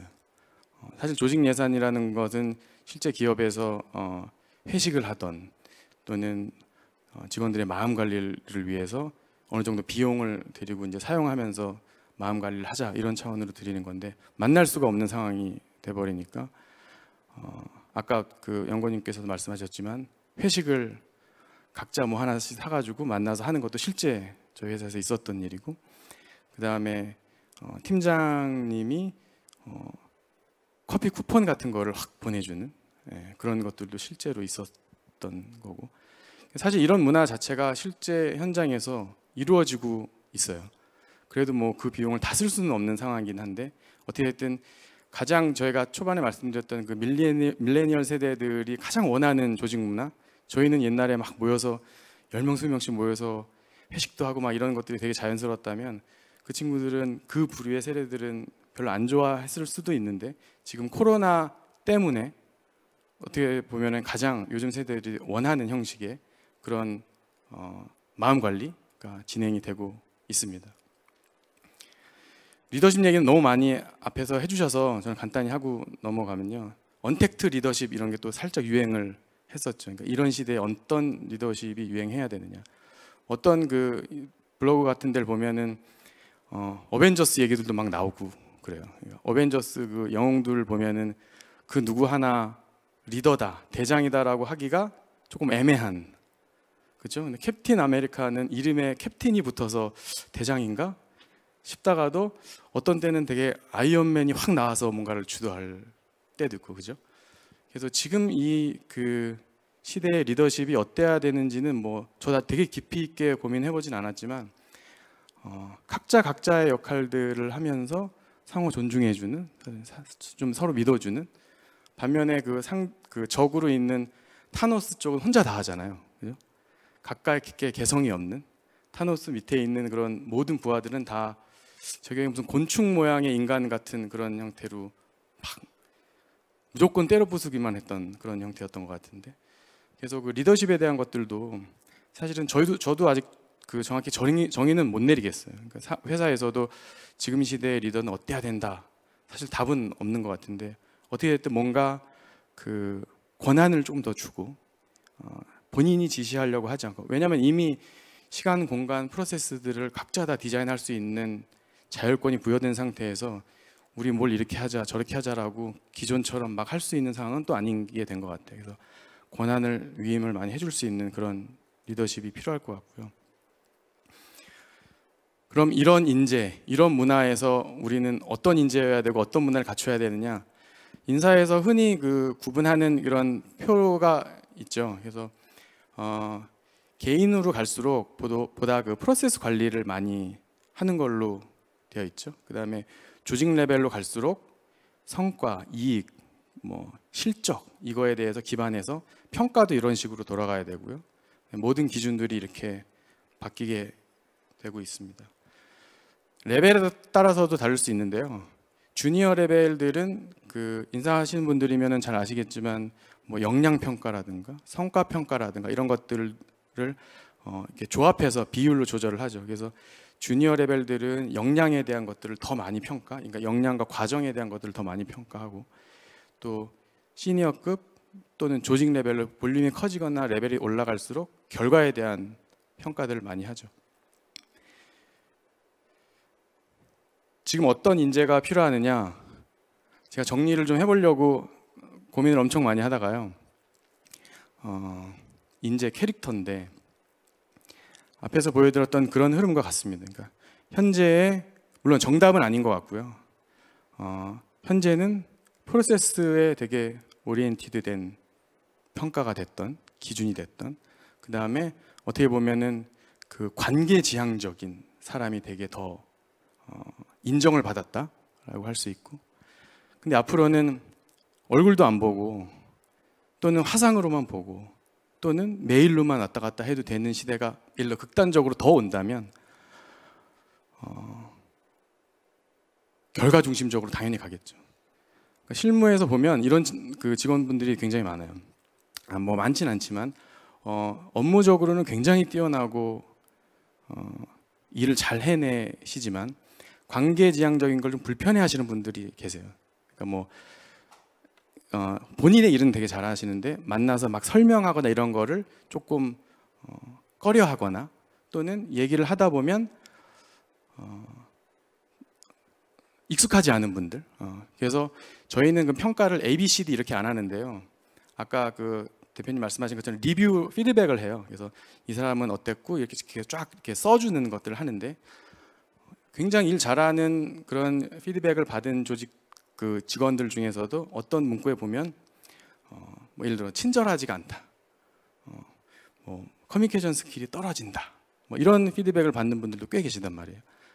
근데 지금 기존 같았으면 그런 분들에 대해서 이렇게 읽더라도 뭐 아주 좋은 평가를 상사 입장에서는 내리지 못할 수 있죠. 너 일을 잘하는 건 되게 좋은데 좀 친절하게 해봐. 사실 친절하게 하는 게 일의 그 잣대는 아닌데 또 불구하고 어떻게 됐든 우리는 대면을 해야 되고 매일 만나야 되는 그런 협업 관계에서는 당연히 중요할 수 있죠. 근데 이제는 그런 역량, 관계지향적 키워드가 반대쪽으로 좀 갈 수도 있는 거죠. 꼭 내가 친절하게 웃어야 되고 말을 이쁘게 해야 되는 것은 아닐 수도 있는. 그래서 어떤 걸 평가해야 되는지는 뭐 저도 아직 답은 없어요. 그러니까 어떻게 됐든 그 흐름 자체가 이 그림상으로는 오른쪽으로 좀 갈 수 있지 않을까라는 그런 생각을 하고 있고요. 저희도 그렇기 때문에 지금 저희가 하고 있는 평가 리뷰 체계를 어떻게 바꿔야 되는지, 이제는 무엇으로 직원들을 평가해야 되는지를 고민을 지금 하고 있습니다. 문화는요, 저희가 아까 그 발표 들어오기 전에 또 잠깐 얘기를 나눴었는데 답은 없는 것 같아요. 문화를 만들 수는 없어요. 아무리 전문가를 모셔와도 문화를 만들어 주세요 하면, 문화를 만든다고 하면 그분은 가짜예요. 지금은 여기 이제 그 다양한 방법, 다양화로 수렴한다라는 단어인데요. 이게 이제 생물학적으로 종이 퇴화하거나 진화할 때 이제 점점 수렴하거나 퇴화하거나 이런 것을 설명할 때 쓰는 단어인데, 각자가 가지고 있는 문화들을 다 존중할 수밖에 없는 상황이 됐습니다. 뭐를 하나 확 뭉칠 수 있는 게 아니라 각각 개인들이 자기의 일과 일의 시간과 공간과 프로세스와 모든 것들을 디자인해야 하는 이 상황에서는 그 모두를 다 안을 수는 없어요. 각자의 다양성을 인정하는 방향으로 가야 한다는 생각을 하고 있고요. 저희도 그 인터넷 기업 거의 초창기에 항상 기업 문화를 얘기하면 자유로운 복장, 뭐 청바지, 또는 뭐 전 직원들이 다 피자를 시켜 먹었대요. 이런 뭔가 기존에 없었던 그런 것들이 조직 문화로 막 표현이 됐었어요. 근데 이제는 많은 기업들이 다 그렇게 하고 있고요. 조직 문화가 어떠냐? 회사 조직 문화가 어때요? 라고 하면 뭐 수평적인 문화예요. 수평적인 것도 어떤지에 대한 정의를 정확히 내리지는 못하고 있어요. 자유로운 문화예요. 이렇게는 하고 있는데 그 누구도 그렇군요라고 대답할 수 있는 인사 담당자도 없을 거고, 또 그 얘기를 듣는 직원들에서 우리 회사가 그런 문화였어요? 뭐 이럴 수도 있는 거죠. 그래서 문화에 대해서는 어떻게든 되게 오래 축적되고 뭐 10년, 20년 축적돼서 외부에서 누가 봤을 때 너희 회사 이런 거 같아요가 사실 문화여야 되는데 이제는 더 어려워진 것 같아요. 공통적으로 우리 회사는 이렇습니다라고 얘기하기가 더 어려워진 시대가 아닌가 하는 생각을 하고 있습니다. 제가 마무리를 하려고 고민하다가 그림을 좀 그려봤는데요. 기존에는 큰 시스템이 있어요. 그 시스템은 회사의 시간, 공간, 또는 업무 방법 이런 것들이 다 디자인돼 있죠. 거기에 직원들이 다 들어가서 그 시스템에 맞춰서 일을 했던 것 같고요. 지금은 각각이 다 하나의 개별 시스템이 돼야 될 것 같아요. 물론 회사는 최소한의 그 가이드라인은 줘야 되고요. 그 안에서 직원들은 최대한의 자기의 시스템을 구축해야 되는 형태가 돼야 될 것 같습니다. 물론 이런 과정 중에 가장 필요한 거는 신뢰가 되겠죠. 저는 사실은 이런 내용을 그 인사 담당자분들 또는 직원분들도 들어도 되게 좋지만 경영진 분들이 많이 경영진들한테 하고 싶은 얘기가 사실 이런 거예요. 직원들을 믿고 한번 해주시면 충분히 할 수 있는 직원분들만 사실 구성이 돼야 그 회사가 잘 되는 거잖아요. 제가 오른쪽 그림을 그리고 난 다음에 또 생각해 보니까 또 어벤져스가 나왔어요. 힘이 세다는 공통점은 있지만 각각의 능력이 다 있죠. 서로 범접할 수 없는 능력들이, 그리고 그 능력들을 다 존중하기 때문에 어벤져스라는 하나의 군단이 적을 물리칠 수 있는 그런 구조가 된 거죠. 여기에는 공통의 조직 문화도 없죠. 그렇죠? 아이언맨은 돈도 많고 파티를 즐기는데 우리 회식하자 할 수 없는 거잖아요. 왜냐면 미성년자인 스파이더맨이 있잖아요. 그죠? 그런 그 강압적인 문화를 강요할 수 없는 게 현재 우리 기업들이 지금 처해 있는 그런 상황인 것 같습니다. 끝으로 그럼 어떤 인재를 뽑아야 이런 개별 각각의 시스템을 다 할 수 있어요? 뭐 질문하실 수 있죠.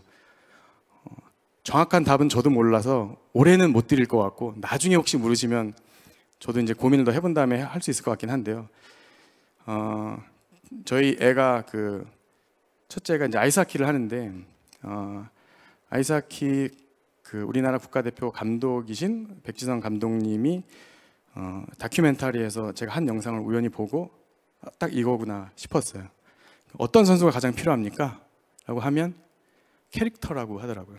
캐릭터는 어떻게 영어로 해석을 했냐면 이분은 내가 안 보는 데서도 뭔가를 하고 있는 선수인 거예요. 내가 시키지 않아도 자연스럽게 자기의 훈련이든 뭐든 스스로 하고 있는 자가 발전하는 선수들이 바로 캐릭터고 내가 필요한 선수다. 회사도 마찬가지겠죠. 회사도 제도, 기획, 뭐 기준, 원칙 막 만들 수 있잖아요. 저는 인사하는 분들이 뭐를 해야 되는 사람이냐고 물으시면 예외를 관리해야 되는 사람이라고 항상 얘기를 하거든요. 사실은 누구든 제도를 만들고 기획을 하고 하는 것들은 할 수 있어요. 공부를 조금만 하고 사례들을 조사하면. 근데 거기서 벗어나는 예외에 대한 것들을 관리를 얼마나 유연하게 하느냐 또는 형평을 최대한 벗어나지 않게 하느냐에 대해서 판단하고 하는 사람들을 인사관리하는 사람들이라 저는 생각을 하고 있거든요. 직원들을 좀 더 믿고 뭔가를 할 수 있는 그 최소한의 그 제도들만 인사 쪽에선 기획을 하고 사실은 각각 그 직원들이 자가 발전할 수 있는 스스로 관리할 수 있는 그런 분위기를 회사 또는 경영진 차원에서 만들어 주셔야 사실은 우리가 앞에서 얘기했던 그리고 제가 얘기하고 있는 이 모든 것들이 다 해결이 되는 거라고 생각합니다.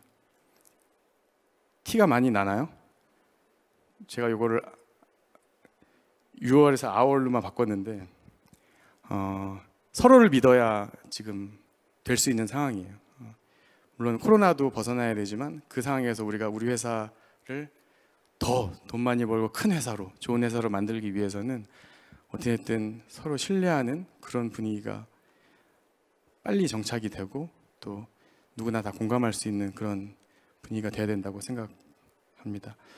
아무튼 그 짧지도 않고 길지도 않은 시간 그 발표 들어줘서 감사드리고요.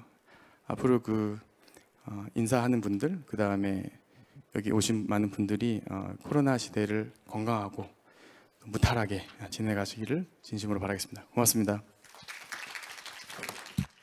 현실에서 실무를 운영해 보신 경험을 바탕으로 진짜 좀 진실하게 발표를 진행해 주신 이승찬 이사님 말씀 잘 들었습니다. 저희 세 분의 스피커분들이 굉장히 각자의 경험과 또는 지식을 가지고 여러분들께 공유하는 세션을 가졌는데요. 몇 분들이 질문을 주셨습니다. 그래서 그 질문을 한번 스피커분들께 여쭤보는 시간을 가지도록 하겠습니다. 첫 번째 질문은 강승훈 연구위원님께 온 질문입니다. 리더를 만드는 리더십이 필요하다는 것에 매우 공감합니다. 그런데 리더를 만드는 리더십을 리더들에게서 어떻게 이끌어낼 수 있을지 고민입니다. 육성과 코칭하는 역량을 과연 교육으로 강화시킬 수 있을까요? 라는 굉장히 어려운 질문입니다. 예.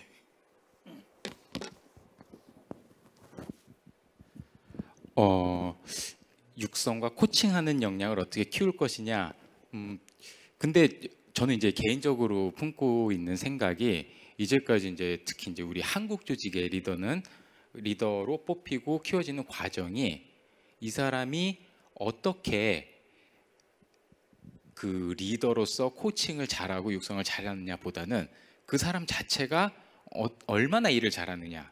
그러니까 개인의 성과 위주로 저는 많이 뽑혔다고 생각을 합니다. 그래서 아까 이제 그 예를 들어보자면은 그 선수를 잘 키우는 감독이 아니라 공을 잘 차는 사람이 감독이 되는 이런 시스템으로 많이 운영이 됐다고 생각을 하고, 물론 이제 성과를 내야 되는 기업 조직에서는 일정 부분은 그런 걸 피할 수 없지만 저는 이제 저런 역량들 아까 방금 이제 말씀 주신 육성하고 코칭하는 역량을 키워주기 위해서 저는 노력을 해야 되고 그걸 이제 어떻게 끌어낼 수 있을까? 저는 이제 개인적으로 지금 제가 이제 리서치한 바에 따르면 그런 방식의 교육을 실시하는 기업이 그렇게 조직이 많지는 않다라고 보고, 하지만 이제 저희가 사례를 찾아보면은 실제로 뭔가 그런 식으로 체계적으로 노력을 하기 위해서 그 교육하는 기업들이 있습니다. 제가 사례로 전에 찾아봤던 게 일본 전산, 우리 이제 다 아는 니덱의 사례인데요. 니덱 같은 경우는 그 일하는 방식을 바꾸는 작업을 하면서 거기에 주목을 한 겁니다. 일하는 방식에서 가장 중요한 거는 결국 리더다. 저도 이제 동의를 하는데 아까 말씀을 드렸는지 모르겠는데 어떤 조직이든 어떤 상황에서든 구성원들의 일에 가장 중요한 환경은 전 리더라고 보거든요. 그래서 이제 리더의 역량을 키워주기 위해서 그 일본 전산 같은 경우는 그런 지금 일하는 방식을 바꾸면서 그런 교육을 실시하고 있다고 합니다. 그러니까 리더가 모든 구성원을 동일하게 육성하고 동일하게 대하는 게 아니라 리더가 구성원의 상황을 보고 상황별로 다른 리더십을 발휘할 수 있게끔 교육을 시키는 작업을 하고 있다고 제가 들었는데, 그러니까 크게 이 네 가지로 나눈 겁니다.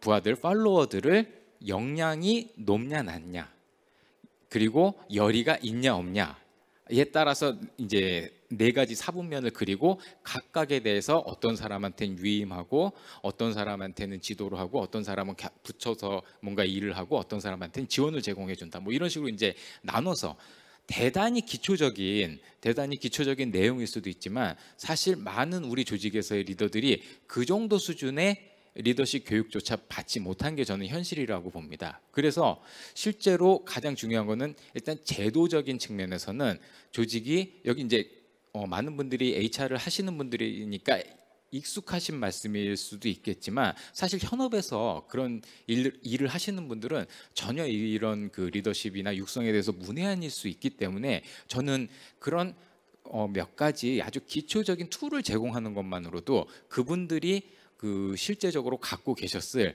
리더십의 포텐셜 그리고 육성과 코칭의 포텐셜이 저는 터질 수 있다라고 보고, 몇 가지 아주 기초적인 교육이나 이런 것도 저는 충분히 의미가 있다라고 생각을 합니다.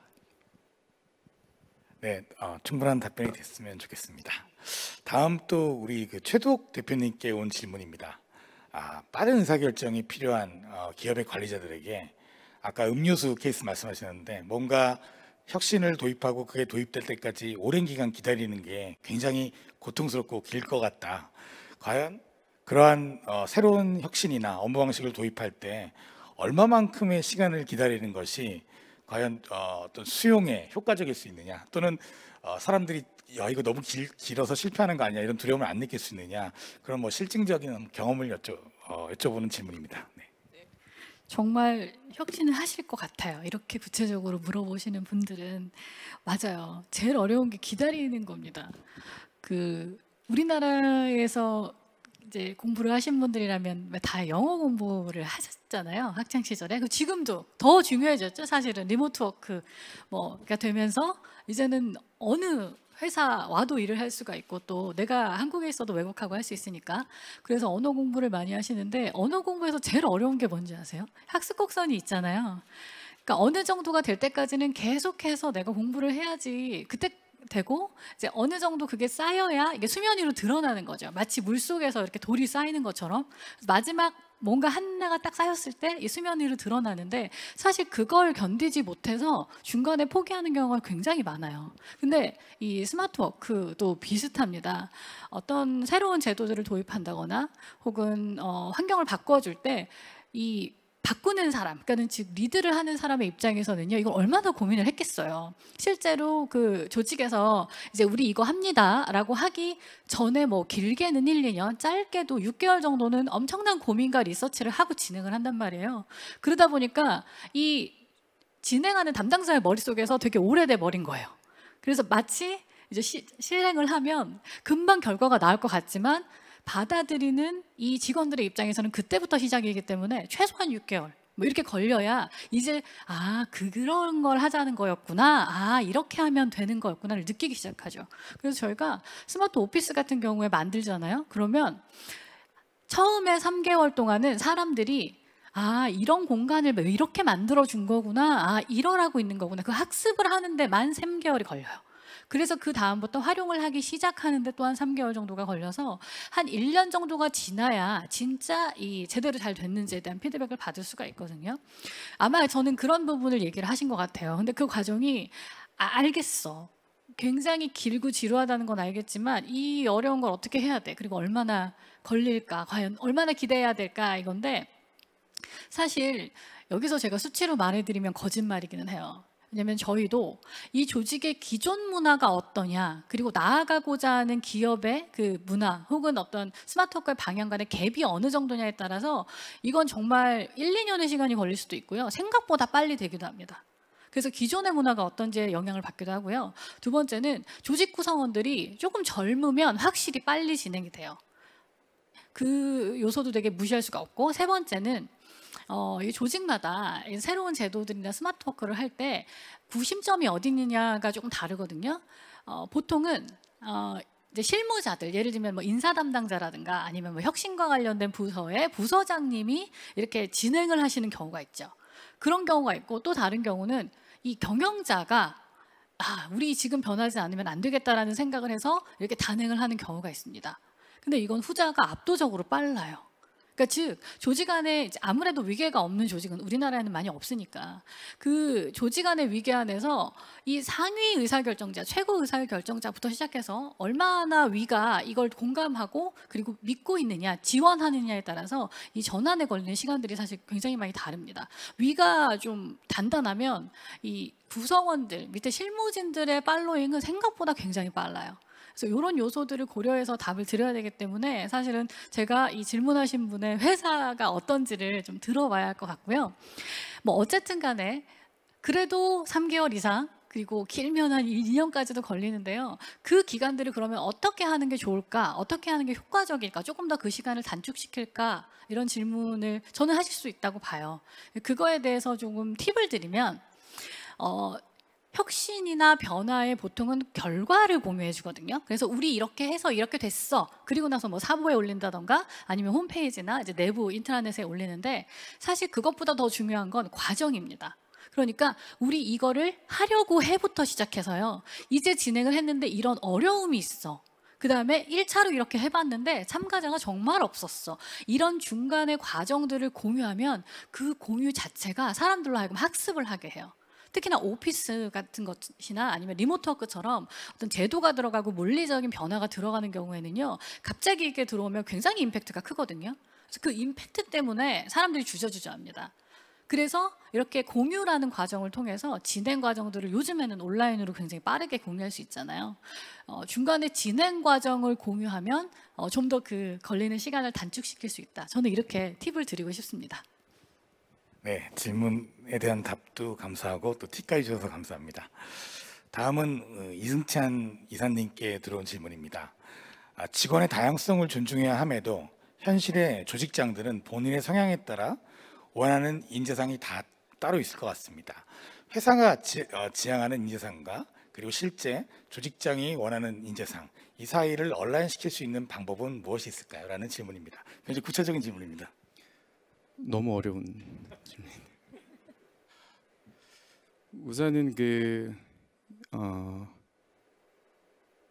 회사의 인재상에 대해서도 되게 유행처럼 많이 했었죠. 뭐 열정을 가져라, 뭐 창의적이어야 된다라는 것들 때문에 회사에서 중점으로 뭔가 추진하는 큰 방향에 대해서 실제로 수립을 하고 그 키워드들을 평가하고 하는 것들이 되게 일반적이었었던 과거에는 그랬었고요. 근데 요즘은 그 기업 조직을 봐도 기업 조직 내에 또 다른 조직들이 다 구성이 되어 있어요. 그러니까 큰 회사 안에 또 각자의 그 사업군 또는 서비스군별로 그들의 또 문화를 존중하는.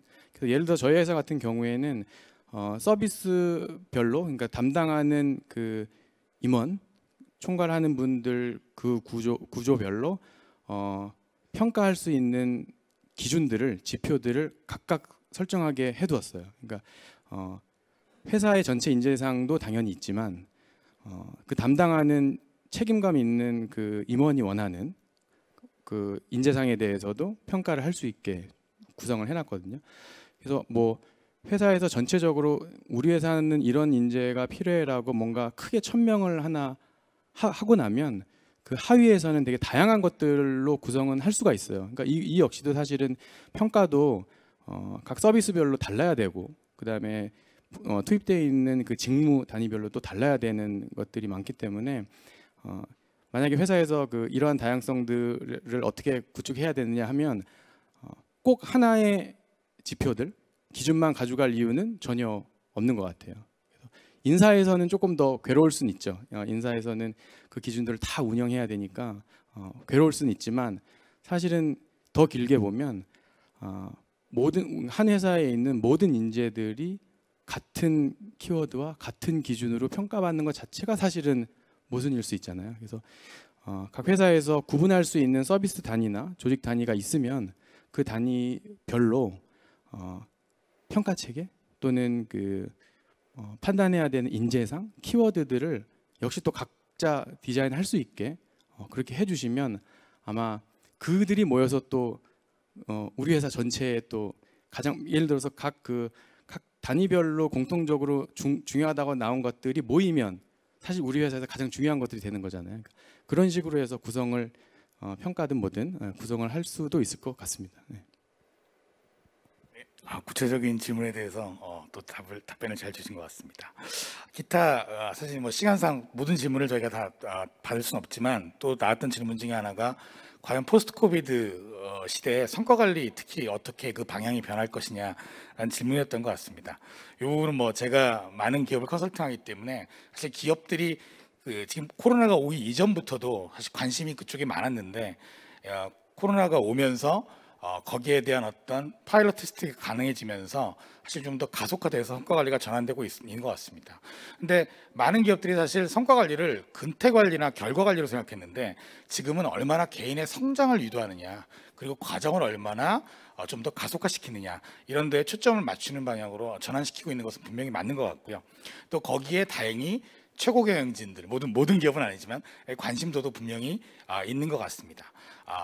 그에 따라서 사실 무엇보다도 상대평가를 절대평가로 바꾸려는 시도들이 많아지고 있는데, 단지 이것은 뭐 나와 관련 없는 사람과의 비교를 하지 않는 것이다, 이런 차원이기보다는 이제는 누가 무슨 일을 해야 되는지, 그리고 전문성이 더 명확화돼야 되기 때문에 일의 목표, 직무 목표를 명확히 세우고 목표와 그리고 그 나의 하는 일과의 관계를 실제 평가한다라는 측면에서 절대평가가 좀 도입이 되고 있고요. 그리고 저희 스피커분들이 계속 얘기해 주셨는데, 끊임없이 수시 피드백한다. 최근에는 아예 피드백이라는 용어를 안 쓰고 다이얼로그, 대화로 바꾸는 회사도 생겨나고 있습니다.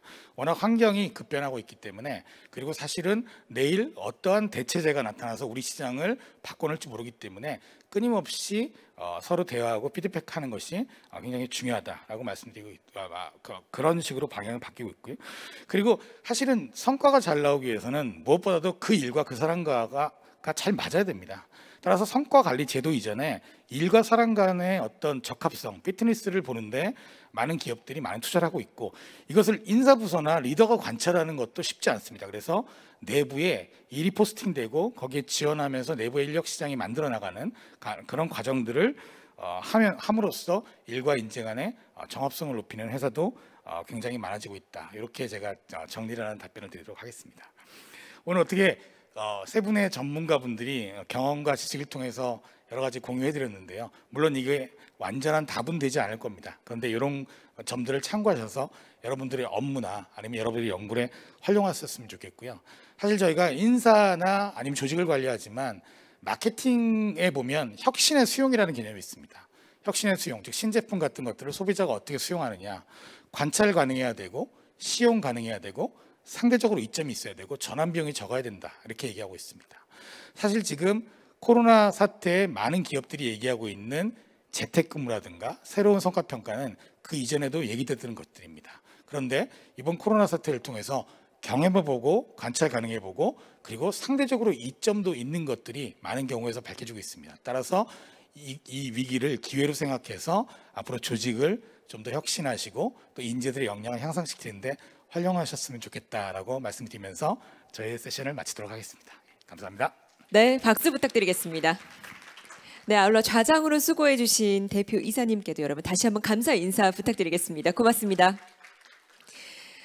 예기치 않았던 이 코로나19로 인해서 급격하게 바뀌고 있는 조직 문화, 아직은 모두에게 좀 익숙하지 않은 시간이지만 보다 나은 시대, 나은 조직 문화를 향해 찾아가는 짧은 여정이 아닐까 하는 생각이 문득 듭니다. HR 현업에 종사하고 계시는 분들 아마 안고 계셨던 고민을 좀 해결하는 시간 되시지 않았을까 생각이 듭니다. 자, 오늘 이른 시간부터 함께 해주셨는데요. 지금부터 2시까지는 점심 식사 시간 갖도록 하겠습니다. 입장할 때 받으신 명찰 그리고 아마 등록 데스크에서 안내 받으셨을 텐데요. 사전에 중식 신청하신 참석자분들께서는 지하 1층 시어터로 이동하시면 중식 쿠폰 제시하시고 또 결제하시면 식사하실 수 있습니다. 오후 세션 역시 다양한 내용들 준비되어 있으니까요. 기대 많이 해주시고요. 저희는 2시에 오후 세션으로 인사드리겠습니다. 식사 맛있게 하시고요. 잠시 후에 인사드리겠습니다. 고맙습니다.